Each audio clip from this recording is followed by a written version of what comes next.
Zone of the Enders is a PlayStation 2 game with a very unique playstyle that I'm tempted to call open world shoot 'em up. This action game, developed and published by Konami, spawned sequels, spin-offs, and even an anime series. It was also remastered in 2012 along with Zone of the Enders 2, which is also scheduled for a fall 2018 re-release on the PlayStation VR platform. Development of the original game was headed up by Hideo Kojima in between Metal Gear Solid 1 and 2. When playing the game, you control a large mech, referred to as an orbital frame in this game's fiction. The particular orbital frame that the player pilots is called Jehudi. The game has excellent built-in tutorials, which surprisingly fit in with the fiction of the game itself. More on that in a minute. Although the game isn't set in battle arenas, that is the best way to describe each stage. A level might take the shape of a few city blocks, for instance, but you are limited to a certain area. So the game is not absolutely free roaming. However, you can choose to leave the area, which takes you to kind of an overworld map. Each arena or stage can actually be quite extensive, including having tunnel systems underground for you to fly through and locate objectives.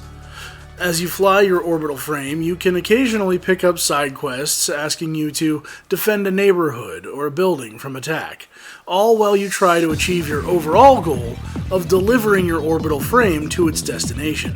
The graphics in Zone of the Enders, I feel, hold up extremely well. Again, this is how the game looks on a composite cable with the PS2. I've only upscaled the output to 1080p, but this isn't even with component cables. And I think it looks excellent and plays with a remarkable speed and smoothness. I like the visuals in the game a lot. I think the mech designs are interesting, the texturing and lighting is more than passable, and although the environments could use a bit more detail, the fact that they are destructible and the fact that this plays into the game's overall story is very impressive. The sound effects have just enough variety not to drive you crazy, and their quality is excellent. The music fits the game very well, but definitely doesn't stick with you after you're done playing. The voice acting sample quality is great, but the voice acting itself is a little bit over the top. I'll provide examples later, but I do feel like this detracts from the game somewhat, because I don't feel like Zone of the Enders is supposed to be as on the nose or self-aware as Kojima's Metal Gear Solid games. So what's the story of Zone of the Enders? Well, if you're strictly getting your story from in-game, it can be a little convoluted. In typical Kojima fashion, the introductory cutscene is extremely lengthy. It introduces characters you won't see again for hours, and front-loads a lot of things that could come to players more gradually. It doesn't help that some of the story elements are also told outside of the cutscenes, while the player's just standing still listening to the ship's computer. Let us get the Metatron ore from the nearest item box. Metatron? What is... It is an essential element of Jehudi. It is needed to automatically repair the body. Before going out, you must first get the Metatron ore. We have obtained the Metatron ore. Completed automatic repairs to the body. The instruction manual is a substantially more condensed version of the story.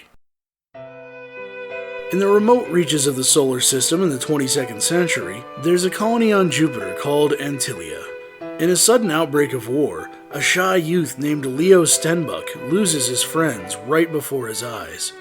Thoughts of, if they just weren't around, I wouldn't be picked on anymore, had crossed through his mind just moments before his friends were killed. Blaming himself for not being able to save them, he panicked and ran away from the scene of the attack, inadvertently stumbling onto the cause of the war, the orbital frame Jehudi. A colossal war machine with a human form that holds the key to civilization's existence. Well, that doesn't seem so overwhelming, so what's with the extra long intro to the game? The manual covers the important thing, that this kid Leo finds Jehudi. But not only did his friends die in the attack, which left him guilt-ridden for wishing they weren't there, but the AI companion built into Jehudi also informs him that nearly everyone in the area is dead, no life forms.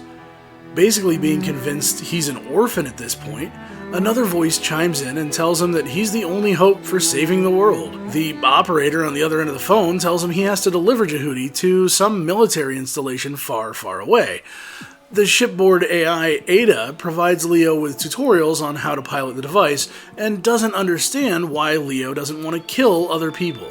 But basically, you're still convinced to just go out there and continue to do battle. This was one of my most immediate problems at the beginning of the game. The game doesn't actually do a very good job of conveying what I believe to be the fact that the other enemies you're fighting in the game are essentially robots or drones. You're not actually doing battle with human beings in every single level.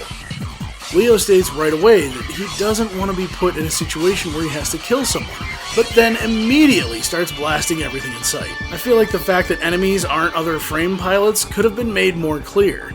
Still, Leo's attitude towards killing, his desire to rescue people when an SOS message appears on his HUD, this is what makes things like the destruction of buildings all the more impactful. It's not just consequence-free chaos like an episode of Power Rangers. At the end of a level, you're provided with a survival rate, and your character reacts to how that makes him feel. If he doesn't want to kill even the people attacking him, imagine how he feels about civilian casualties. Oh, and in case it was lost on you during all of this, you're still playing as a kid, believed to be about 13 at the time. I'm not saying that 13-year-olds aren't mature enough to handle violent video games, but actually firing a rocket from your orbital frame and destroying an entire city block, along with killing hundreds of people, would probably take a mental toll on a teenager pretty quickly. All digressions aside, the graphics and gameplay of Zone of the Enders aged very well, and if you think that you're interested, then you should go out and pick up the HD remakes of the games, or even the PSVR version that has a demo out now. More importantly, despite some cheesy moments that could have been acted better, the game actually has a story that makes you care, one that makes you think, one that forces you into certain uncomfortable situations.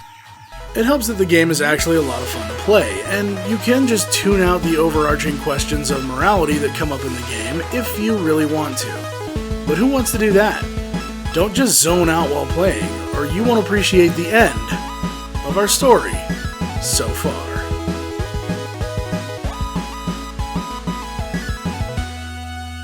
Hey everybody, thanks for watching episode number 73 of Our Story So Far TV. I think this was just the second PS2 game we've done, and I'm actually about to start a kick of a few more modern games. I recently did Blood Wake on the original Xbox.